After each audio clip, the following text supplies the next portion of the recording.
Hey everyone and welcome to the channel, it's the Eradicator, and today we are going to talk jobs in Star Citizen, and especially we're going to look forward to the future and have a look at which jobs are going to come up in the universe and which ones are coming soon, which ones maybe not that soon, but at least those that players are anticipating quite a bit. And I'm going to say that some of them are really interesting and are going to be offering quite an interesting range of diversity when it comes to activities and also skills. Anyway, let's get started with our very first job here or profession, and this one is coming up soon. We're talking about Salvage. Yes, Salvage is coming very soon according to the roadmap and CIG. It should be coming up in Star Citizen Alpha 3.18. Yes, of course, at the beginning, we're just going to have the very basics. It's only going to be possible to salvage materials from hulls, as we could see in an episode of Inside Star Citizen. But just like with mining, that profession is going to get various iterations that will eventually add to the basic gameplay that we'll have in 3.18. And I'm pretty sure that over time, we'll be able to recuperate everything from a ship, not just hull stripping, but also the various equipments and guns and components that we'll eventually be able to resell or maybe re-engineer. It's going to be fantastic. It's going to offer a whole range of other possibilities in the verse, and we'll definitely be trying it out as soon as it gets in the PTU phase, hopefully in June. Now, we are going to be able to do that with a dedicated tool that we'll be able to attach to the multi-tool. I think that we'll also have dedicated salvage gun, just like with healing, for example, where we have a healing tool for the multi-tool, but also a dedicated healing gun. It's going to be exactly the same for salvage.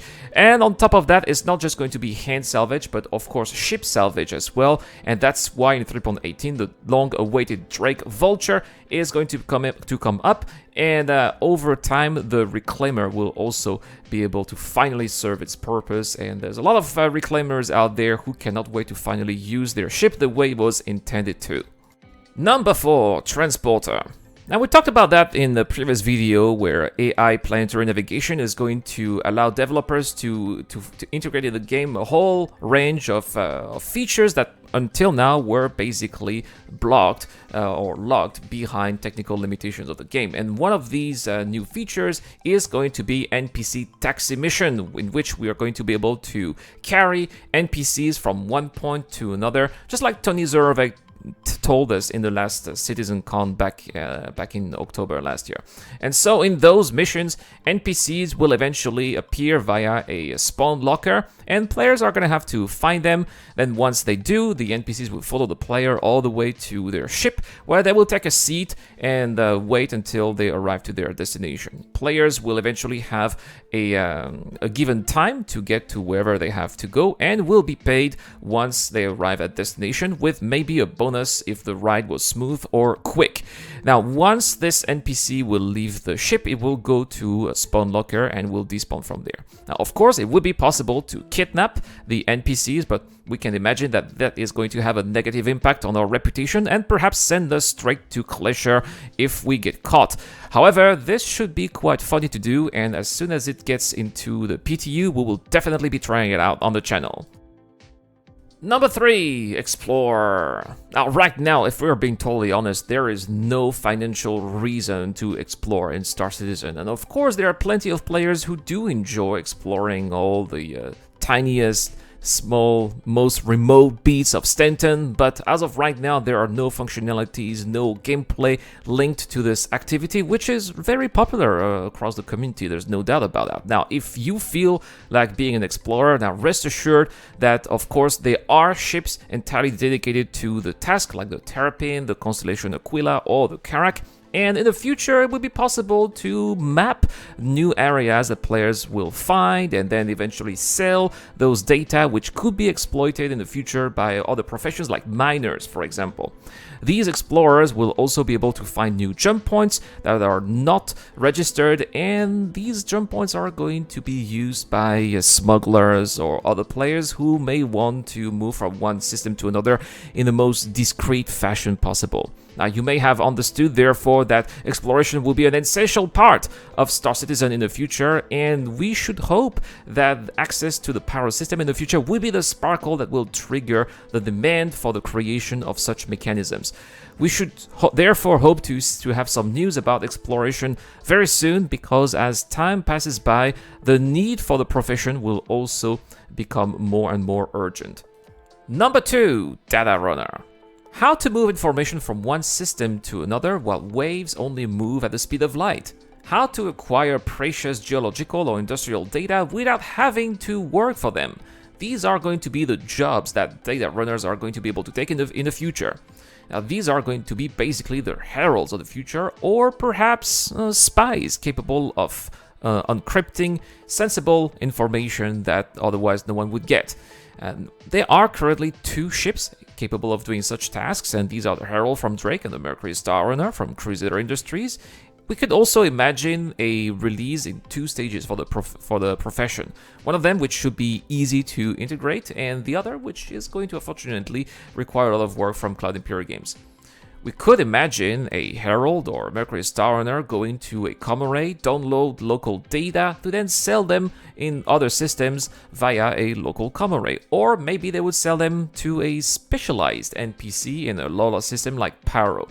The other possibility was eventually was also talked about by Cloud Imperium in the past, and these would involve hacking data from nearby ships. And you would have to be subtle and not get caught, otherwise you may be targeted or even get a crime stat. This job is therefore going to be a huge supplier of adrenaline and should really please a big chunk of the community, given all of the sides of the game that it is going to include.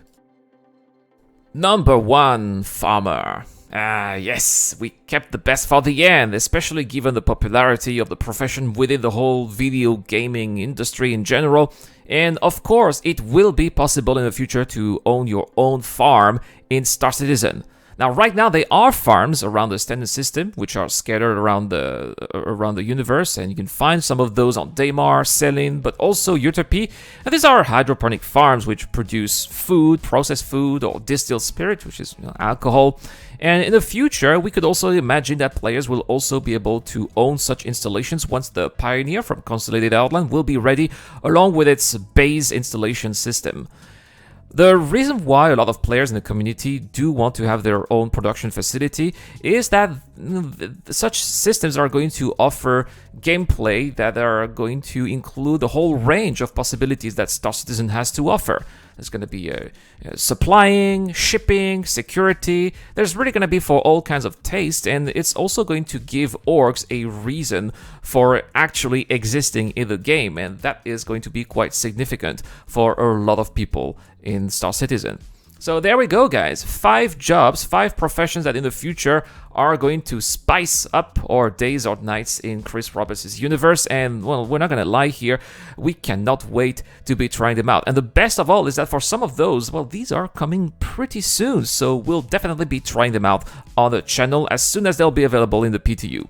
That's all for today, guys. Thank you so much for watching. Of course, let's not forget about the giveaway. We got a big giveaway this month thanks to DJ Timo. We got a Cutlass Black. Let me know in the comment section down below.